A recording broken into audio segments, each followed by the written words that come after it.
are. It is my evening right now. I'm sure some of you are waking up. I'm hoping that you're going to really enjoy this session. We're going to be diving head deep into really how to just destroy those resumes, guys. And I think you'll take away some wonderful things from this. So just a few kind of minor rules to kind of abide by throughout this presentation. We're going to be answering, I'll be answering, as many questions as I possibly can. So you have a little question box there. Go ahead and type in anything you can, everything you want answered in that one. And I will get to that at the very end of the presentation. But throughout this time, just keep paying attention. If whatever you have, in mind, whatever you want to ask, feel free to do it. Other than that, that's pretty much it for the rules. So, all right, let's go ahead and get started. I want to make sure that we have plenty of time to make this happen. All right, so a little bit about me, guys. So my name is Ken. I am a Wharton grad in 2011, recent, and I'm an entrepreneur. So I come from a very non-traditional background. In my, aside from being a consultant at Admissionado, I also run my own business called Audio Catch. We're a crowdsourced service that helps producers find music, sound effects, and voiceover for movies, television, radio, video games, and the like. For me, when I was applying to the MBA program, I'm coming from a very non-traditional background. I graduated as an engineer. I did a startup, which is basically we kind of designed and manufactured these arcade machines, like the Pac-Mans and the Galagas, and we used to license video games, put them on like a customized hardware, and sell these unique arcade cabinets to small businesses and to residentials. Did that for a couple of years, and then I moved to Korea. I became a teacher there. Then I moved to India, and I became a game developer. Worked my way up the ladder to becoming the number two guy in the company before I applied for my MBA. So I was kind of all over the place. And so when I was trying to put together my resume, I was like saying, okay, I've been kind of running around the world, kind of doing all kinds of different things. How do I put together something that's going to work and that's going to convince the AdComs, the admission committee, that I'm the right guy for the job? And a number of you may be from very non-traditional backgrounds too. So whether you're non-traditional or you are traditional, it doesn't matter. What we're going to go through here should hopefully help you out. But just so you know, I come from something which is quite a bit kind of crazy, quite a bit non-traditional. But it can be done. So let me go ahead and continue on to the next slide, guys. All right. So how should we think of the resume? All right. The resume really is a mini version of your entire application. It needs to encapsulate, cover everything that really represents you. Not just in general you, but basically the part of you that shows that you're a leader and that you're an impact player. Remember, the MBA programs, they say that they're business schools, right? But really the best of the business schools are schools on leadership. What they really want, they want future leaders and current leaders. They want people that are already making a difference in the workplace and outside of the workplace. People that are taking control, taking command, and making a difference already. And then what they want to do, take those people in, brush them up, and give them a wonderful branding and send them off so they can do some tremendous things after their MBA. So what we're really looking for in your resume are key points about where you have made a difference. It's not maybe your traditional job resume that you post on monster.com or any other website where you kind of just talk about your job description. This is really about proving that you are a leader, all right? And so what it really needs to cover is it's a mini version of your entire application, because in your application you're talking about, and we'll get to this, your greatest leadership or impact accomplishments. All right, so really that's what it is. In a nutshell, when an admission committee member looks at your resume, you want them to see all the coolest stuff about you. All right, we're going to get into that. So, all right, now this is what it takes to get in, guys. It's your combination of your application and your resume. The first thing you need to think about is the AdComs, this is another thing they like to assume about us, that from the moment we were born, we have somehow known what we want to do 10, 20, 30, 40 years into the future. that somehow we were born and we were given, all of the ability to predict everything that we want to do in life, career-wise. That's not the case. Most of us don't even know what we want to do when we're trying to even apply to the MBA program, in 10, 15 years' time.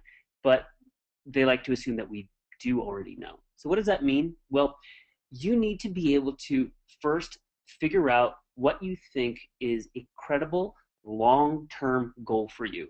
What position do you see yourself in 10, 15 years down the road? First, figure that thing out.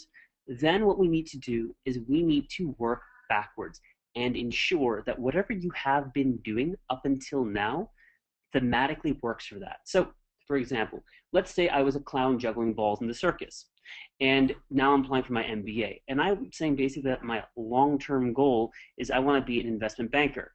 That doesn't really make sense, right? Because unless maybe I was managing the finances for the circus I was working for, it probably doesn't make sense for me to be an investment banker, right?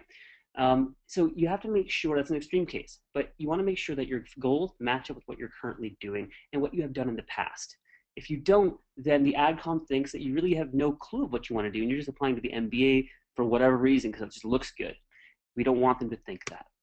Next thing, as I mentioned, leadership, leadership, leadership. That's what these schools are. Top schools are all about leadership. They want to see places, they want to see that you've either managed teams, that you have taken on unique initiatives within the workplace and outside the workplace, that everything screams that this guy or this gal can take command and do some tremendous things. The next thing is that a lot of these, these top programs, they would ideally like to see that you have plenty of international experience. Whether that means that you have worked abroad or that you have clients that are, from different countries. It is important for them because, obviously we are in a global environment now, and business leaders today need to understand what is going on around not just them, but for what areas, politically or country-wise, basically, what kinds of concerns there are that could be affecting you as a businessman moving into any particular industry that you choose to move into. They want to see that you have that global mindset. And the next thing is that you're well-rounded. What covers well-rounded?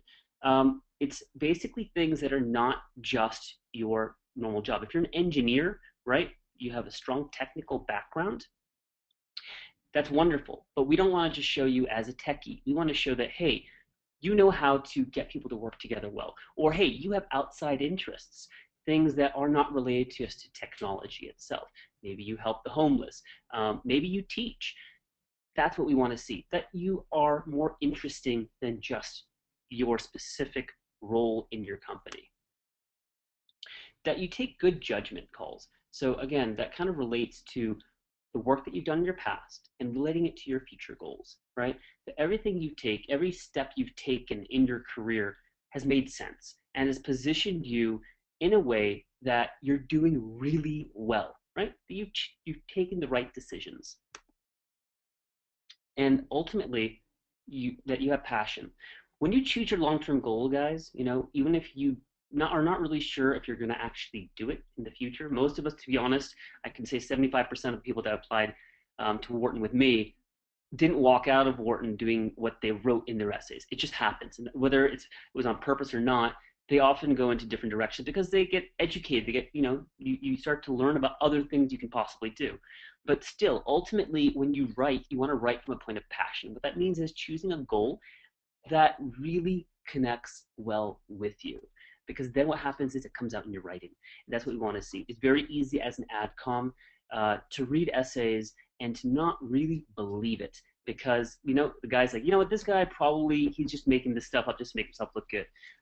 We don't want them to feel that way. And so it's best if you at least choose something you think, if you're not 100% sure that you think can really work for you. All right. And, if you can do all of these things, kind of capture them really well, you're doing really well for the resume itself. And, that's something you won't have to worry about. Kind of obvious, right? So let's go ahead and talk a little bit more micro level about the resume. Yeah, some of the things that you can really, really do. So the first thing is, this really is about putting all of your greatest hits, all of the things that you've done over the past X number of years on a single page. Yeah. Um, and most of the schools pretty much want a one-page resume. They don't want 2 years. Some of them do. There are some exceptions, but pretty much is a one-page thing. Why is that? Well, honestly, typically, especially for the Western-based programs, I'm talking about INSEAD and things like that from the European side of things. But typically, they're looking for people who have between 2 and 6 years roughly of uh, of of experience. So what that means is that if you're writing 2 pages, 3 pages on your resume, you're probably not really honing in on what makes you special. I used to recruit plenty of developers because I was in the tech space, right? I was a game developer. And I used to recruit a lot of developers. And the thing was, there obviously I used to look at 3 to 5 page resumes listing where they listed every single project that they worked on. And after a while, it kind of got boring. But I'm like, all right, well, I still need to look at this because I have to gauge them from that perspective. But from a business standpoint, really, when they're trying to just measure things on leadership and impact, you really need to be um, very much to the point when it comes to what makes you special. And so we want to consolidate all of your experiences really on one page for that reason. We don't want to bore people, bore the AdComs. Consider this also. The admission committee members, each of them is looking through dozens, to hundreds of applications, right? And typically they're going to give each one just a couple of minutes, a quick look over before they decide whether they want to continue looking at it or they want to kind of brush it aside. So what that means is you really want to have something which captures their attention. And if it's taking you too long to describe what you do or your best accomplishments, then we're going to have a bit of an issue because the AdCom may end up not getting to the good stuff, right, before he puts it aside. And we don't want that. We want to make sure that from the very first bullet point, you have them, right, that they want to read more.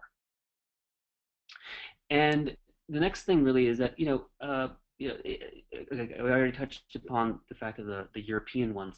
Like one of them, like Stanford, has traditionally said you can do more than one page if you want to, but they prefer one page. Stick to one page, guys, generally. Unless you really have done a lot of very unique things where, it just mandates that you capture it on 2 pages. As 99% of us, we should target one page, all right? Let's do the AdComs a favor and even ourselves, and let's try to be as focused as we possibly can be. Okay, so time for an example. So I want you guys to have a look at this resume. I'll give you about a minute and a half, just digest it a little bit, right? And I'm going to tell you a little bit about what's good about this resume. Now, one thing is we have used a typical template, which is like used by Wharton, and other top MBA programs, a very typical template. But it's the content that's important, and obviously some of the names and everything's been changed to protect the innocent, right? To protect the guy who actually did this. But this is a former client who got into a number of schools, ultimately went to Kellogg. But you could go ahead and have a look.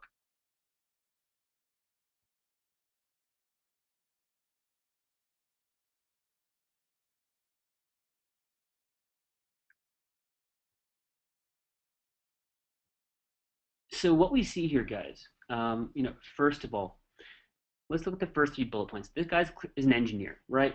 He's an engineer. But the first 3 bullet points, what kind of first captures my attention is that he's using some action words there, right? Invented, initiated, spearheaded, right? Okay, so we get the idea he invented. Oh, hey, what did he invent?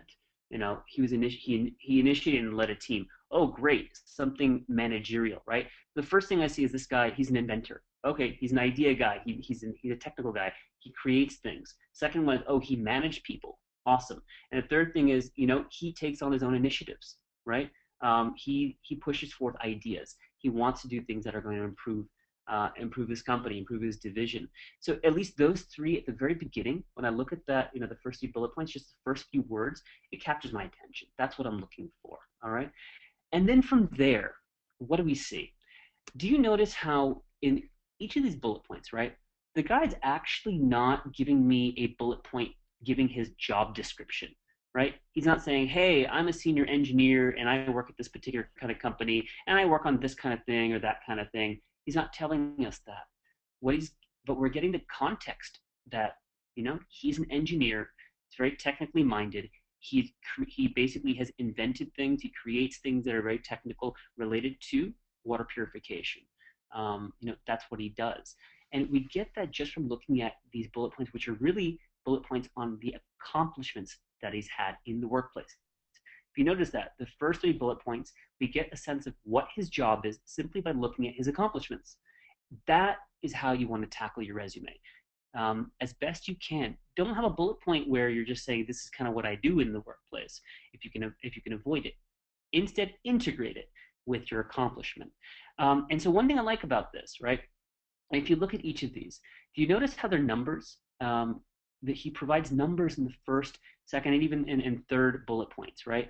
The first one, 20%, right? The second one, 2 months. And the third one, we see 40%, 1,500, 1 million. We see numbers.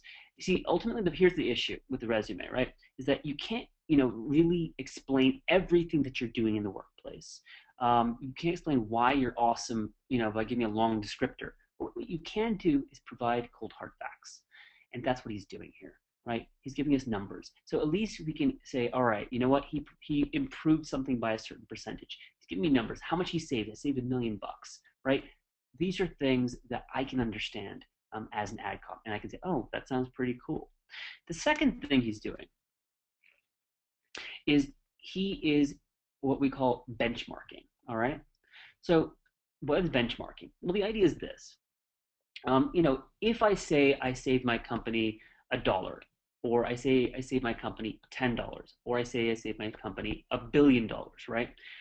How do I know how relevant that is for the company? If I'm working for a multi-billion-dollar company and I say I saved them $10,000 on a particular project, I don't know if that's a good thing or not. I don't know if that's a massive achievement or not.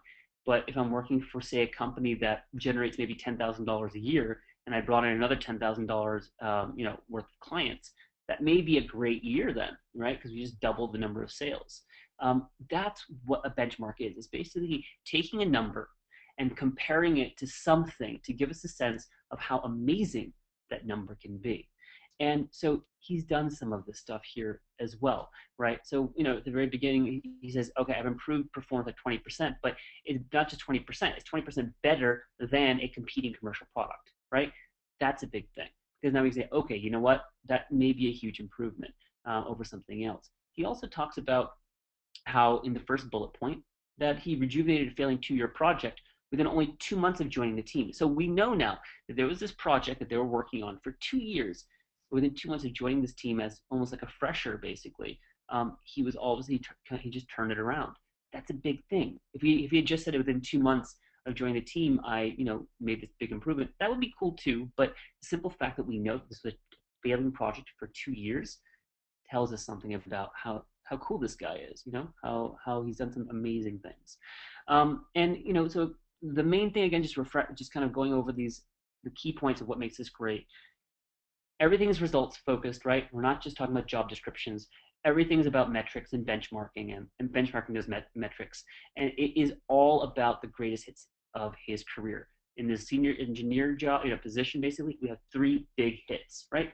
3 greatest things that he's done. We're not talking about anything else. And that's what you need to think about. What is the greatest hit for you? And we're going to get more into greatest hits afterwards. So now, the greatest hits, right? What is a greatest hit? Well, think about it from the perspective of albums. Music albums that you kind of buy, or musicians that you really, really like. What about them kind of stands out? Not just their name, but probably what stands out are their greatest, best songs, right? So I'm going to go to that slide right here. So, for Michael Jackson, for anyone else who is your favorite artist, right? There probably are only a handful of songs you can remember from them, right? They have made dozens and hundreds of songs, but you only remember the top few, the ones that really resonate well with you. And you need to think of your application and the stories that you're going to tell from your career in the same way. What are those top 3 or 4 stories from your career that you're proudest of? What really stands out? And not just what stands out for you, but what do you think would stand out for somebody else when they look at you, right? What makes you stand out from your peers? And ultimately, what are you proudest of? That's what we want to put in your resume, as well as in your application, your essays, and things like that. It's all about the greatest hits, the things that really are the most memorable. So focus on that. It's not the top 10 things, it's the top 3 or 4 things, right? So think about that. Now, kind of going back to the whole, continuing our discussion of the greatest hits. Think about, again, 3, 4, 5 stories. But the other thing you need to remember is, because you're applying to business school, right? One thing about business school is that they don't want to know about the things that you've done 5 years ago. All right.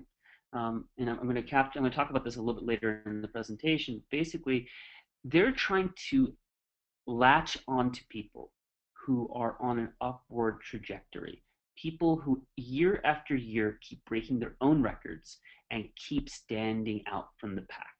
So if you're writing about a story from the past year, past 2 years, that's great, because what's ideally happening here is you're showing the adcom, hey, look, I've had 4 years or 5 years of work experience, but I'm going to give you something that happened over the past year because I just keep growing and my greatest hit is in the past year. That just shows us, hey, great, this guy just keeps doing great things, and that's why he's giving us a story from the past year, one of his stories from the past year.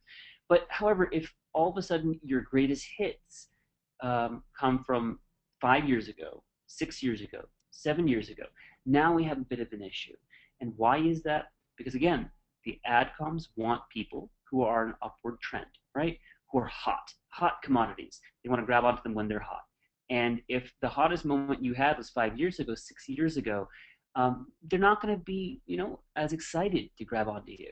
So the one thing to always focus on is think about what you've accomplished over the past 1 to 3 years, not about over the past 5 years or 6 years or 7 years. Avoid those stories as best you can. All right, focus on the recent stuff. Let's move on to the next slide, guys. All right, so kind of what we were talking about a little bit here with the resumes, right? We're trying to capture what you do, but ultimately we can capture what you do by talking about your greatest hits, right? As I showed you with the previous resume. The first 3 bullet points, we saw his greatest hits, we saw what he was able to accomplish, and we still got the context for what his job was. We want to capture all of that as best we possibly can. And that's what's going to keep the AdCom interested in who you are. Now let's dive a little bit deeper, kind of microsurgery style. So what are the things that we should put on the resume? Obviously, primarily work experience. Why? Because you're applying to business school. So business school is looking for your professional accomplishments, not necessarily all of your outside of workplace activities. Focus on work primarily, all right? All those greatest hits. Now, the second thing is, again, as I mentioned, results are important, right? Talk about results. Don't just talk about I manage a team, or I'm a leader, I'm a manager. Tell me what you've done.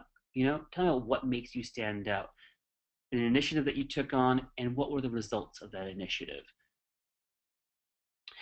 Next thing, education interests. So a portion of your resume will obviously have a focus on your education, your undergraduate degree, if you have a master's degree, and also your other interests, so extracurricular activities. This is another area which is very important. It is not going to take up the majority of your resume, but AdComs want people who are involved in other activities outside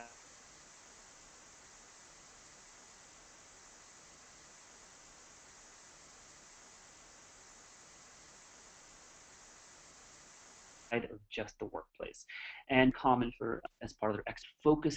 It's more important, and I'm talking about you guys basically who have over 2 years of work. That then it's a bit of a different story. But if you have over 2 years of work experience, then ideally what you want to do is you want to focus on the last you were involved in.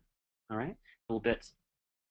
All right, give me a second, guys. It looks like my audio is cutting out a little bit. Hopefully this is clearing things up. All right, so your extracurricular activities.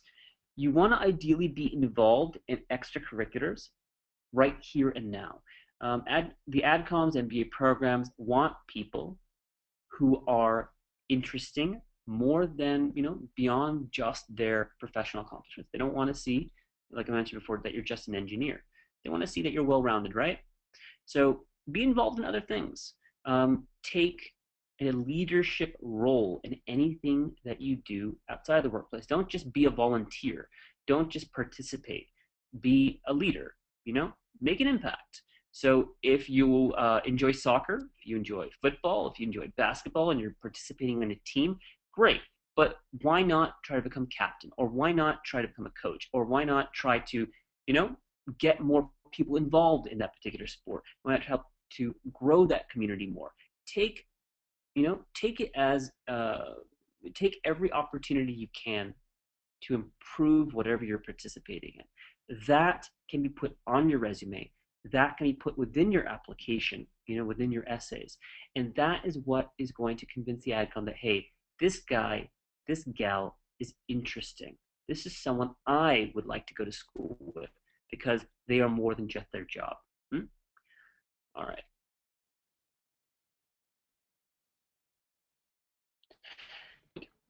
One is definitely try to avoid typos and jargon. So the resume for better or worse, it sort of represents you in a suit and tie presented to the AdCom. This is how they're envisioning you when you send it to them. So if it's messy and sloppy, if you have typos, spelling errors, punctuation errors, spacing errors, then that represents you in their eyes. And we don't want them to think that you're messy and that you're careless.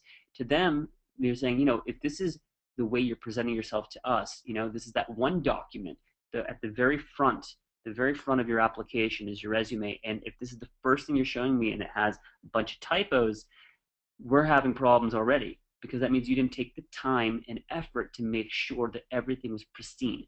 When we're going for a job interview, we make sure we're wearing our suit and ties, it's pressed, right? That we're walking in with our best foot forward. And your resume needs to be that best foot forward when you can't be there in person. So always, always, always double check, triple check. Get 5 or 10 people to look at your resume and make sure that your periods are there, your T's are crossed, your I's are dotted, that the spacing is right. All of these things are incredibly important. I used to, when I was recruiting, techies, basically, this was one of the most common issues I always found. Like they didn't put any time or attention, take any time or put any effort into doing this. But at that time, it didn't matter so much because, we're hiring really smart engineers. They don't necessarily have to have the best formatted resume. But for business people, we're salesmen, we're marketers. We do things to attract other people, to attract business. And so ultimately, we have to be polished. And if we can't be polished in our resume, then we probably don't deserve to be in business school. That is what the AdCom thinks, not what I think, all right? That covers formatting. So jargon, by the way, I'm going to dive a little more into each of these things. So in career vision, we talked about that, but I'm going to dive a little more into detail on each of these things. So, I'm going to go ahead and show you all the bullet points right now. And we're going to talk about the ones that are most relevant, stuff I haven't already talked about. So, as I mentioned, work matters, right? Always focus on work. 2/3 of your resume should be focused on your professional accomplishments, all right? And we're talking about paid stuff, not your unpaid internships or your volunteer activities. We're talking about full-time paid work. So focus on that. If you don't have work experience, guys, if you're thinking of applying to the top programs, top 50 programs, top 100 programs, and you don't have work experience, there definitely is an issue. So make sure you at least have 2 years of work experience under your belt before you get accepted into a program. That's very important, because if you're not able to write about your work experiences, then they're not going to want you. Why is that? Because the meat of the learning within the MBA experience is honestly from your peers. You get to learn from people from different industries, the different experiences that they've had working with other people, right? How they manage teams, how they live in different countries. That is what really makes the MBA experience interesting. And so typically, not always, but pretty much 99% of the students in an MBA program have at least a couple of years of work experience and good work experience to share with other people. So make sure you have that, all right, as best you can. Um,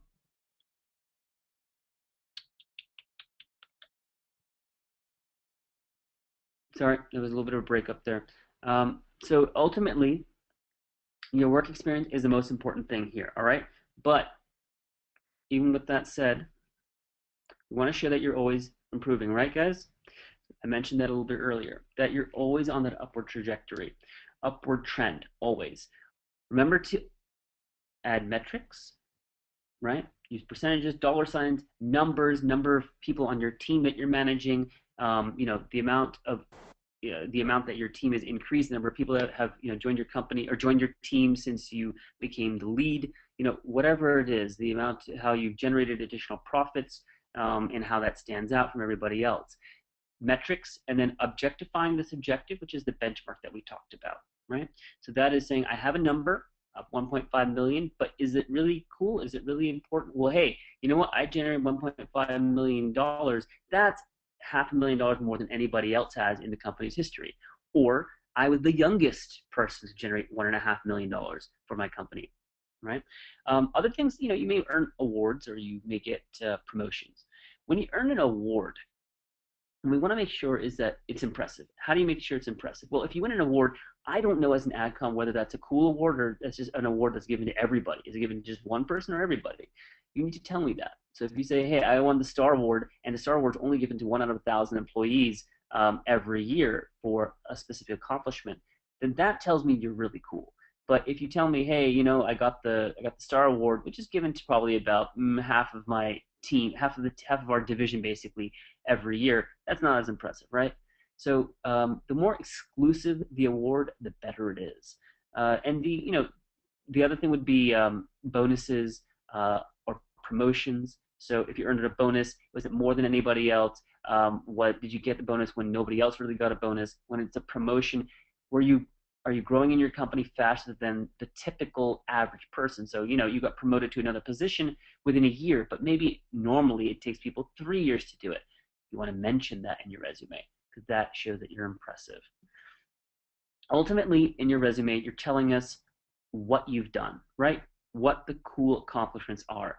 You're not able to show it to us. You're not able to tell us the story behind it, but you can at least give us the hardcore facts, right? That's what we want. The hardcore facts, the numbers and the benchmarks that back them up. All right. Education and interests. So, one way to make yourself stand out is going to a great institution, right? An undergrad institution. Having a good GPA, getting awards or getting scholarships, always, kind of landing out at the top. That always helps you, right? It shows that you're an academic superstar, why is that important? Well, because if you're applying to a top program for the MBA program, they want to make sure that you can handle the academic rigor. So one signaling mechanism is the value of your educational experience in your undergrad days. Now, the other thing is obviously the GMAT score. That's not what we put on our resume, but for the purpose of the resume, yeah, education and accomplishments there are important. Please do not write every extracurricular activity you did there. We don't want to know everything. We just want to know a couple of things, the best things that you've done. Spend most of your time on the work stuff, right? This is just a handful of things under your education that really make you stand out, and only if it's impressive. Okay, and the other aspects are your extracurriculars, right? Volunteer experiences or other things that you're doing, that you are doing or have done since you graduated from college. And again, focus on the leadership stuff. So if if you just basically go out and jog with a few guys, that's not something I want you to put on your resume that, hey, I'm a frequent jogger. I jog with 15 other people. Okay, that's great. But if you're not organizing, where you go jogging, how often you go jogging, if you're not trying to, bring in more people into, this group, then it's not as interesting. So again, try to focus on leadership, leadership, leadership. Yeah. All right. And of course, the final piece is the other interests here. So let's go into that. So other interests, we all kind of put this at the end of a resume.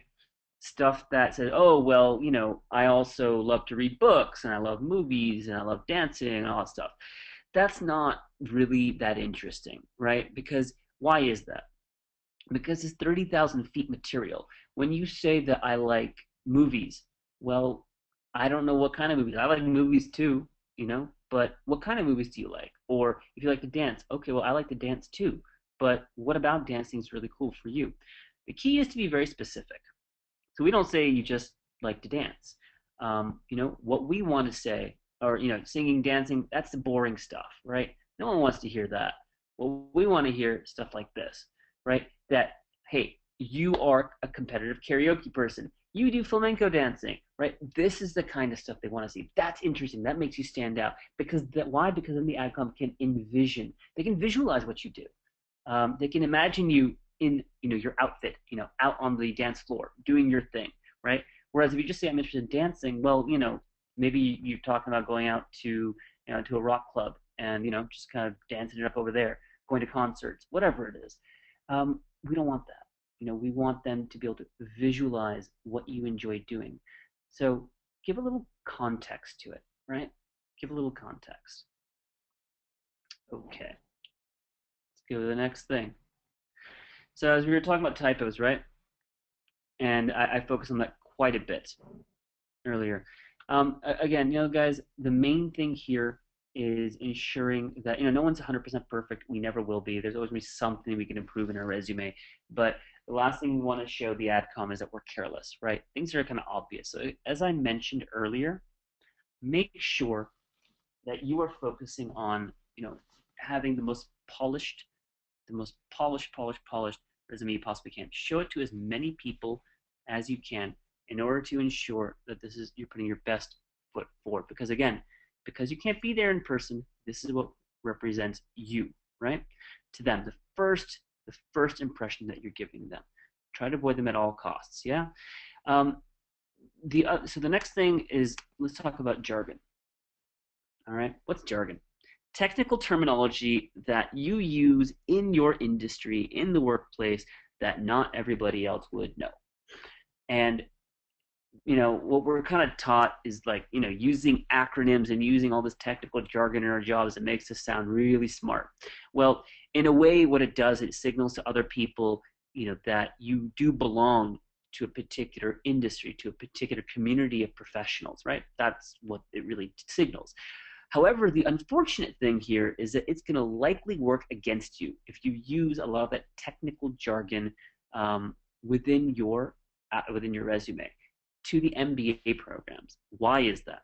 Again, the MBA programs are focused on what? Business leadership, right? Leadership and impact. These AdComs are largely, the guys who are reading your MBA application, they're not necessarily engineers, all right? They're not necessarily guys from the finance world, right? Most of them are more HR-ish, okay? They're far less technical. Many of them are liberal arts majors. Yeah, they're not the business guys you might think they should be. They may not have the background that you think that they should have or that you have. What does that mean? That means that we need to avoid a lot of that technical terminology within the resume. So think of it this way. If you were waiting for a bus at a bus stop and you met a stranger there, and this guy basically, let's say he works in construction, all right, and a guy who's working in construction, maybe he actually is, building buildings. He's physically there, putting a building together. Okay, wonderful. So he's a construction guy. Now, to a construction guy, let's say you come from an engineering background, are you going to tell him about, all the wonderful acronyms and all the technical terminology of what you do in the workplace if you're talking about what you do, right? Probably not. You're probably going to say, hey, I'm an engineer. I work on some software, or hey, I develop apps for the iPhone or for the Android. You're probably going to be a little more high level, right? You're not going to go into the technical nitty-gritties of how your server, how amazing the code is that you've written and how the server interfaces with your particular device, right? How efficient your code is. You're not going to talk about things like that. So think about that, right? You're presenting it to someone who is not from your background. Avoid technical terminology as best you can. You can't always, right? But as best you possibly can, avoid it. Try to talk from a layman standpoint. And the best way again is using numbers that show how you stand out. So again, yeah, ultimately some jargon's okay, but try not to do too much, okay? Because you're focusing on a target audience that is typically not from your background. And the last thing really, is formatting. So, formatting, it's important, guys. I mean, that's why each program, each MBA program does provide you with, a sort of a format that they typically use. You don't have to cater to each and every format. We typically use Wharton's formats, which works really nicely. And you can use that for pretty much every school. They don't mind at all. The key is that it looks professional, that it looks like it belongs, within an MBA application. Uh, and you can easily get these templates from any of the schools. Basically, they'll give you a template for what they typically use. Use that. Of course, you can be different if you want to. If you think you can be creative and and it looks really cool and it'll stand out, okay, you can try it, but only within reason. Why is that? Because this is not you're not applying to a creative program, right? You're applying to a business school. So ultimately, they just want to be able to get the hard facts. They want to be able to know who you are very quickly. And if you're being overly creative, putting pictures and this and that in it, they're not going to be very appreciative of that. So you can be a little creative, be a little different. That's fine. But don't go overboard, all right? It's not going to help you. So, earlier we talked a bit about career vision, right? And what is about the career vision? So, again, they like to think that you have a vision of your future goals planned out really well ahead. That you're a chess master.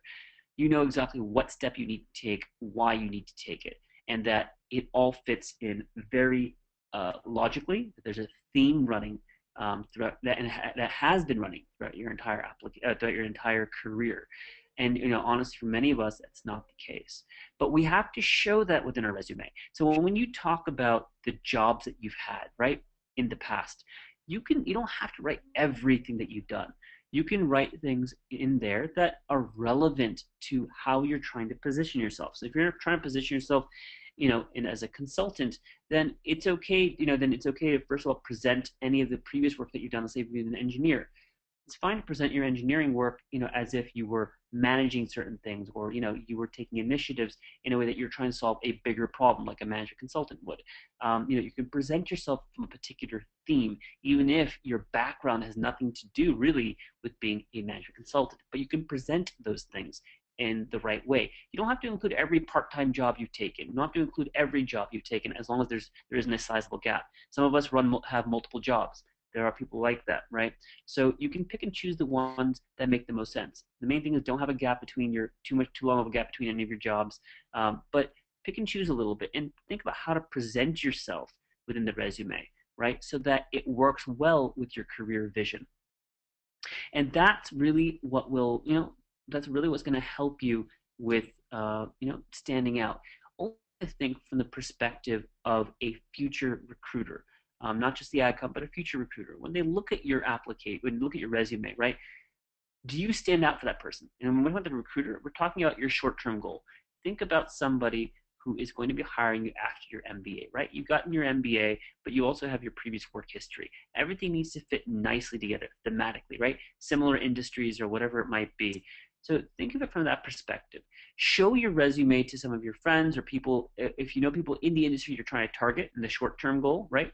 After your MBA, show it to some people. See what they think. Does it look impressive? Does it look like it fits thematically with what they would look for when they try to hire somebody? Think from that perspective. It helps a lot. All right. So let's move on to the next thing. So the last thing I want to show you here is another resume, and I want you to dissect it a little bit.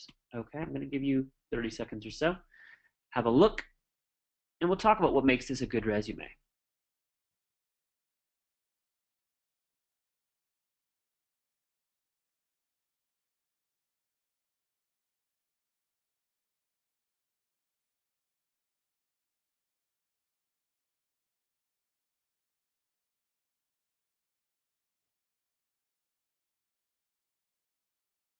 Okay, so what's interesting about this resume?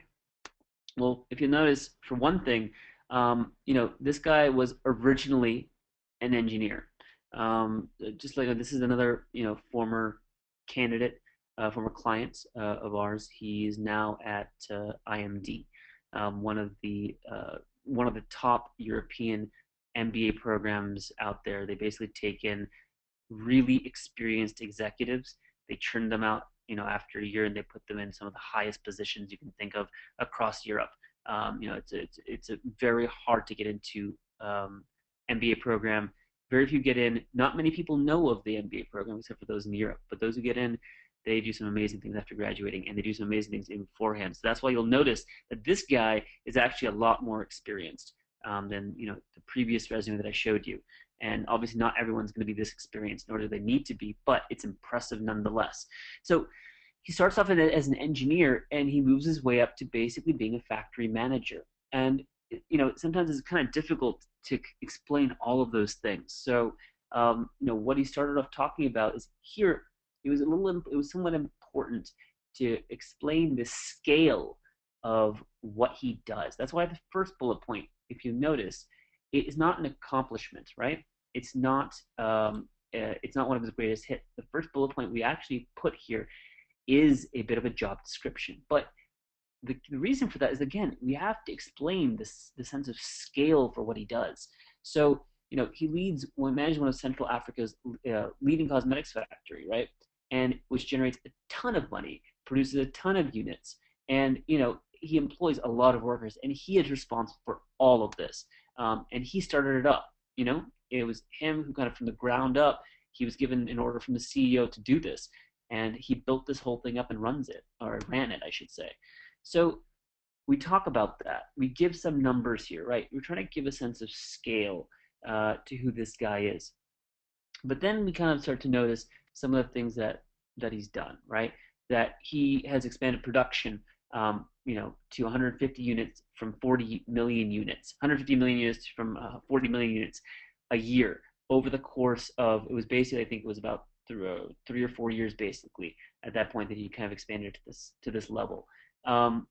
He has done so many things to expand the factory, to improve the effectiveness of it, to negotiate it. He's done all kinds of crazy things, right? So we put all of these things in because it was, he's been in that position for so many years up until that point in time that it made sense to focus more on his latest experience because there's just so many cool things to talk about. Ultimately, guys, it is result oriented. We're showing a lot of numbers here, and we're trying to show benchmarks. It's difficult though because he's already kind of running one of the largest cosmetics factories, basically, bar all, right? So obviously the thing here is that we're trying to say, okay, show a sense of scale, show the fact that he has initiated pretty much all of this stuff on his own. He's been responsible for it, right? And if you notice throughout his entire resume, another thing that stands out, especially for you guys who are trying to apply to European schools, do you notice how he has worked in so many different countries? France, UK, everything, right? He's kind of all across the board. He's working in so many different places. So that's impressive as well. That's one of the other things that you kind of see that kind of stands out, is that he's very international, and you can see the transition, right, as well, from being a factory manager all the way to being an engineer. And you also notice the dates, right? That within only a couple of years, he was positioned from system engineer to all of a sudden being a factory manager. That's pretty impressive, right? Very quick. So these are the things that the AdComs will pick up on, just by looking at numbers. Very simply looking at numbers and looking at positions. But ultimately, I want to show this to you because there are a lot of metrics here, right? And sometimes it's kind of difficult to show the importance of the work that you do. And sometimes you do need to give a little bit of background. And so this is one of those examples where you do that. But again, for most people, for most of you guys, you're probably going to just talk about your core accomplishments and try to incorporate those, rather than giving a separate bullet point for your job description. But this is an example for some of you who are far more experienced, and it's okay to do it. But just remember to focus on your accomplishments. Focus on places where you've initiated and where you've made an impact and where you've led. So, all right. A little bit about us, and it'll be very quick. So first thing is, we have done over 15,000 applications, guys, over the past 6 years. We've done so many of them. So we're very experienced. We're a team of, we have a number of consultants who have years of experience, all graduating from the top MBA programs, top seven basically. And we're led by two co-founders. One who is an HBS grad, and another one who basically he works in Hollywood. He knows how to tell good stories, and so all of us have been trained personally by both of them. John to really show us, kind of how to kind of bring out a lot of those really great impact stories, right? How to show an impact, and Raj really to help us tell better stories. And so, we've gotten the best of both worlds, being trained by these guys, and all of us have worked with dozens and dozens and dozens of people, clients over the years. This is my third year working with Admissionado. I've worked with probably, I don't know, maybe 60, 70 people at this point over the course of the past 3 years, working on various applications. And so we're very experienced. And in addition to that, we also have a staff of editors who also come from some of the top liberal arts programs out there, and they help us with trying to make sure that we're crafting great stories and that your resumes and the essays are coming out really, really well.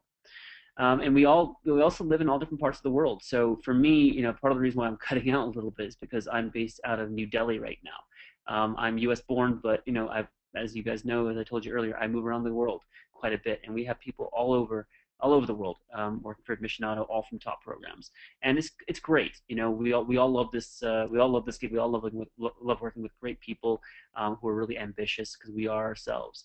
So that's a bit about us. Now let's get to the conclusion, guys. So we have a limited amount of time till our applications are due, right?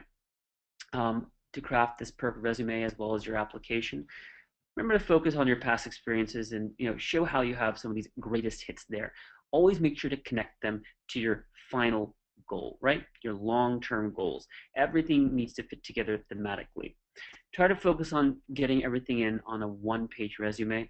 It's important because we want to capture the attention of the adcom. If it's too long, they get bored, right? We don't want that. Try to focus on 3, 4, maybe 5 greatest hits. The best stories of your career. This includes both workplace accomplishments and outside of the workplace accomplishments, okay?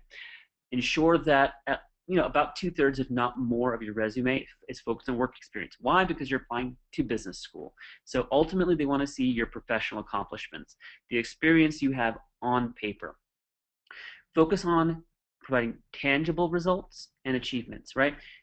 Don't focus as much on job descriptions. Try to see if you can incorporate them as best you can. Obviously, as you saw with the last resume example, there are times where you do need to provide some kind of a contextual description of what you do, just because it's unique. It's very or you just have so much experience. It's very difficult to just kind of blend it all in with an accomplishment story. So it's okay from time to time, but try your best to just show results and achievements, like with the first resume I showed you.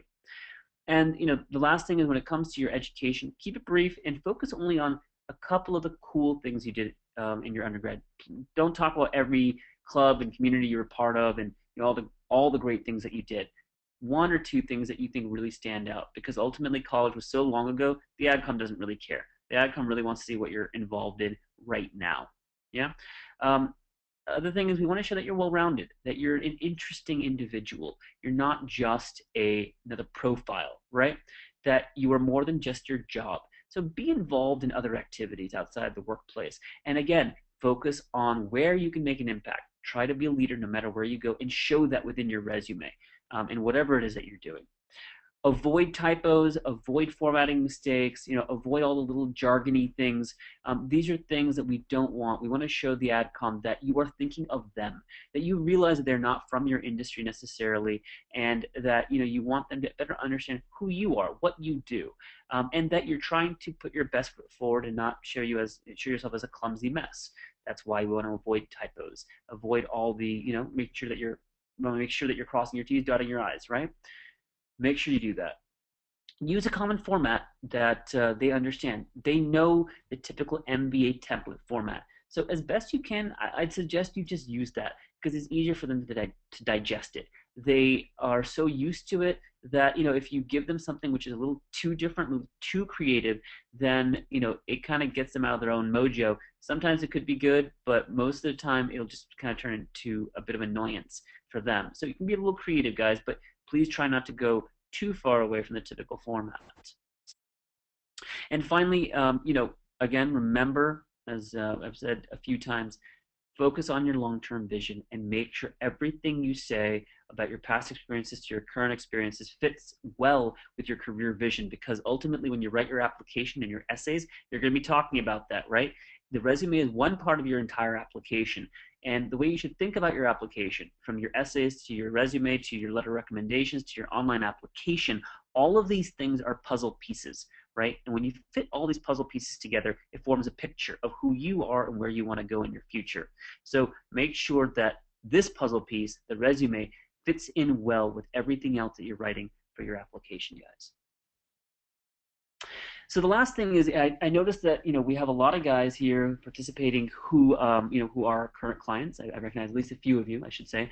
And for those of you who who haven't signed up, we are offering 15% off of any of our packages, the deluxe and junior luxe and basic packages, for the next week. So all you have to do is just email Lauren at admissionado.com, use the subject line "Be the GMAT VIP," and just mention it, and we'll give you 15% off of that. All right, guys? So now, on to the next thing, and that is answering your questions. So we have a few minutes left, and so what I'd like to do is I'd like to answer whatever questions that you have coming my way. So let's go ahead and get started.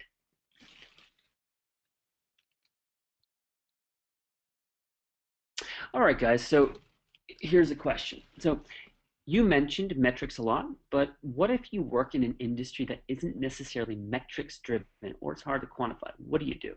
All right, so this is a great question. So, even if you don't have hard numbers, right? But if you can find other ways to show that your work stands out. So, maybe you were identified as, a fast growth person, right, in the organization. You have been given promotions faster than anybody else, or you have been given bonuses larger than anybody else, or you've been selected to run or lead an initiative that is of importance to the firm above anybody else in your peer group.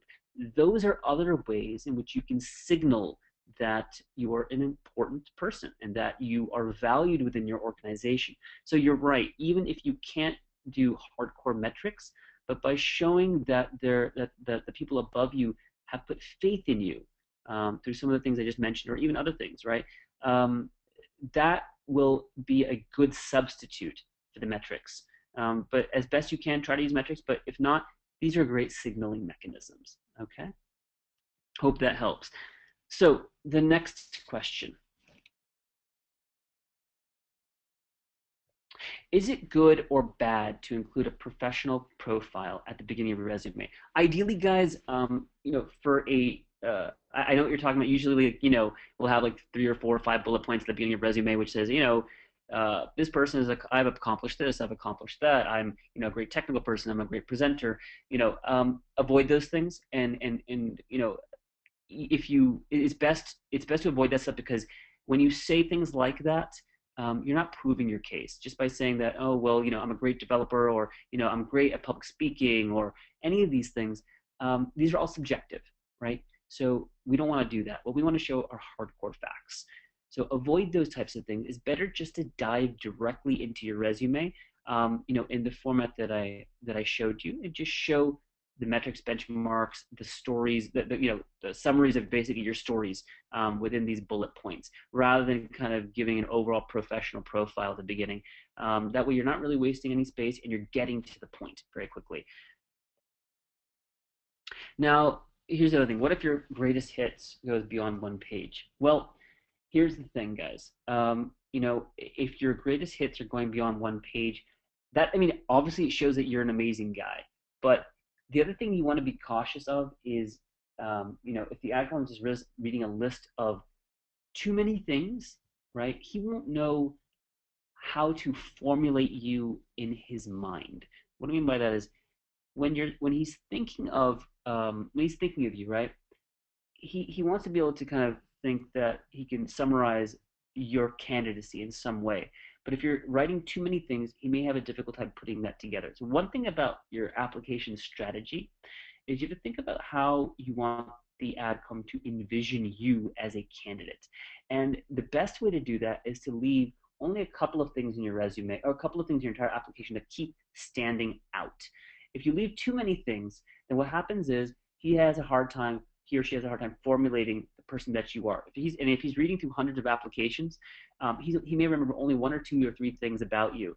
And what we want to do is make sure that we're focusing on two or three key differentiators at all times throughout your application, thematically or specifically. Hey, this is the guy that can make a difference. This is the gal that that runs a side business while being an engineer full time, right? And is doing amazing work both in both on both fronts basically. And because you keep talking about the great things you're doing on both, your engineering full-time work and the side business that you're working on, and side business maybe in a completely different industry. So this person will remember, hey, this person was working in two different industries as an entrepreneur and working as an engineer and doing great stuff, right? And that's what we want them to remember. And if you focus on too many greatest hit stories within that, it may dilute your message. Next question.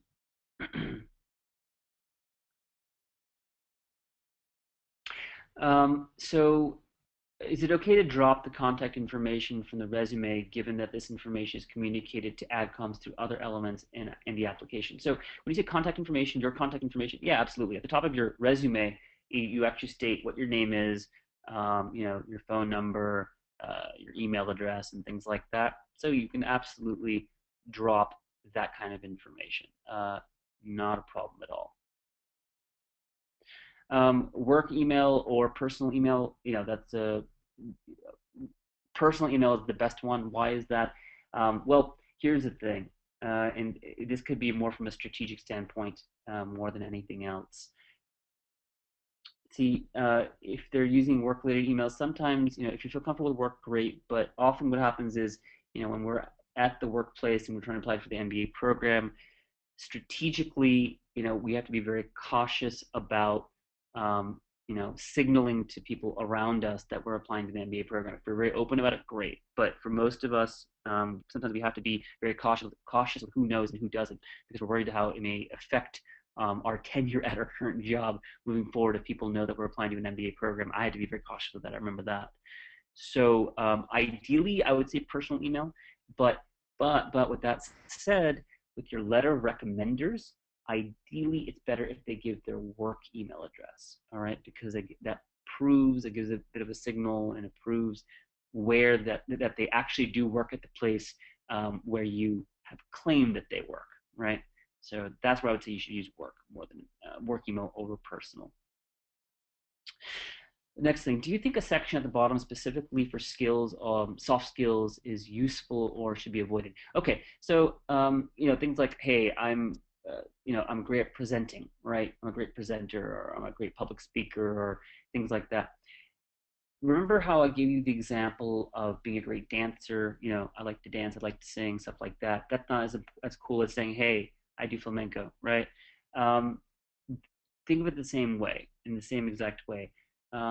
If you're great at presenting, right, then give me a stat of some sort. Say, hey, um, not just that I'm a great presenter, but I present in front of, love presenting in front of thousands of people at Comic Cons, whatever, that gives some context to what you're good at, where you do it, and, at what scale you do it at.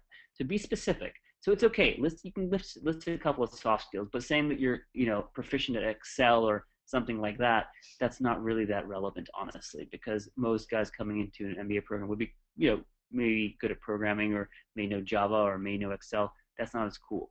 But if there's something which is kind of unique, give some context to it. Then it can be okay. Um, okay, this is interesting. So You mentioned that the resume is not the place to share your life purpose or meaning, meaning in life, basically. Could you give one or two examples of common mistakes that often are made so we can avoid them? Okay, so this is an interesting question. So sometimes there are, we have statements basically at the beginning of sometimes resumes that we put like on monster.com where it says, uh, 10-year, 10-year experienced engineer, seeking, MBA position at such and such place in order to become in order to work in management consulting and become a tremendous executive, or something like that, something lame like that. You know, there's no need to put that down there. Like your putting a generic career vision or generic statement like that is not useful. Or to say, things like, I guess if we're focusing more on the extracurricular side of things, that okay, well, I had a guy once actually who said um, that I'm applying for my MBA. He was finance basically, and he was saying that he could tell he was from investment banking, and he wrote that he wants to attend the MBA in order to become a professor at down the road at a community college near his hometown. That was something of his life. It was actually his life dream because he loved that community college to death. But it was not a very effective resume addition. And why is that? Because top MBA programs, they don't want people who aren't going to make big bucks down the road. All right. So even if you want to work in a position which is not going to make big bucks or not going to make a big impact, try to avoid writing things like that. Even if it is your personal dream, and you can feel free to do, always accomplish your personal dreams. But for the purpose of the application, avoid things like that. I hope I answered your question. Um, what if you're living abroad for the last few years? Can you still use your North American address, or are for all application documents, or vice versa? Okay, that's more of a technical thing. But I was living abroad, before my application as well. I was living abroad for about 5 years in different countries before I applied to the MBA program. And what I used was the address I was, my permanent address, which was basically my parents' address in the United States, because I knew that I may not be permanent where I was. But if you know you're going to be permanent at your current location, wherever you're living abroad, then it's fine to use that. That's not a problem. And can you still use your North American address for all application documents? Again, yes, you can. If it's going to be sent to like your parents' home or something like that. But here's what I would suggest to you. This is when I was applying certainly, and I worked for most schools. But my suggestion to you is, if there are any concerns on that front, just contact the program office. Just get it clarified, because there are people in this position that you're in, that I was in, and sometimes they may have another ruling on it. But from my experience, using your whichever address you're probably going to be at should work out fine. Next question we had was, before committing to a consulting package, does Admissionado offer a consultation to determine if an applicant's school choices seem realistic based upon the applicant's profile? Yeah, absolutely. I mean, the thing is, we are not going to sell you on a pipe dream, guys. One thing we do is, during our consultation with you, we tell you, hey, this is what's working. This is not what may not be right now. These are the things you can improve upon. And based on your GMAT score, your undergrad GPA, where you've gone for work, the things you've accomplished in the workplace, things you're doing outside the workplace. And if you have a certain idea of what schools you're trying to apply to, we'll tell you, look, you know what? You fit within the applicant pool, or hey, you know what? There are a few areas of weaknesses. We can overcome it in the application, but these are a few areas of weaknesses that we need to focus on when applying to this particular school. Or say, hey, look, man, you're a great guy. Obviously, you've done some great things, but the thing is, it may not be enough to get into the particular school you're looking at. We'll tell you that. And of course, if you want to still apply to those schools, we will support you 100%. But there's no advantage for us to sell you on a pipe dream. This is not a short-term business, right? For us, aside from a personal standpoint, that I don't want to lead someone in the wrong direction, even from a business front, right? It makes no sense to tell someone that they can get into a particular school and then have every person you work with not get into those schools because you lied to them up front, right? That's not good business, and it's not good ethically. So we will always be honest with you. Okay, that's important here. Um, so okay, this is the last one, guys. Last question. So any advice for college seniors? Yeah, I mean, hey, if you're a college senior, this is great, because what you should do is, the next 2 or 3 years, right? Use the next 2 or 3 years to really plan out your MBA. So the main your MBA application. The key here is, again, focus on your career vision. Think of what works for you thematically, right? The things that the major you've had, the degree you're getting, basically, where you think you're going to be going the next year, what kind of place you're going to be applying to. Try to focus on getting a job where it's exciting for you, but at the same time where you're not going to be stuck doing doing menial jobs for the next couple of years. Choose somewhere where you feel culturally and professionally, right, you are going to get opportunities to really push yourself, and opportunities that the leaders in that organization will be more willing to kind of give you initiative, ideas that you can lead projects, lead people, things like that. Focus on areas where you can display leadership, all right, in the workplace. Now, the other thing is ensure that you're probably involved in some cool things in college, extracurriculars. Don't stop that stuff, even if you're not doing it at the college itself. Go into the workplace, but identify things that you can do in your spare time and focus on those initiatives, whatever it is, whatever volunteer work or other things that you want to do. Get involved, but again, leadership and impact. So the idea is that at the end of the 2 years, right, or at the end of the 3 years before you start to apply, when you start to apply for your MBA program, you already have your greatest hits. When you're in the workplace, keep looking for opportunities to make a difference. And this is for anybody, honestly, guys. When you're applying now or applying next year, whatever it is, just keep looking for opportunities where you can stand out. If there's an extra, there's an extra project lying around that no one's willing to touch because it's not cool. Well, hey, be the guy who's going to take it up. Be the gal that's going to take that up and kick its butt. Show everyone that you can manage your full-time job while doing this extra project, and make sure that project makes a difference.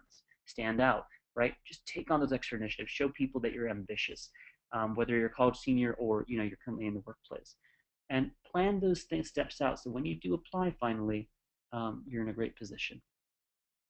Okay, everybody. I hope that this was informative for you. If you have any questions at all, please feel free. You can email me personally at kim@admissionado.com. You can also email info@admissionado if you want to know anything else about us, about our packages, about anything at all. Feel free just to email. All right, we're here to be helpful. Thank you, everybody, and have a great night. Have a great day wherever you are. Take care.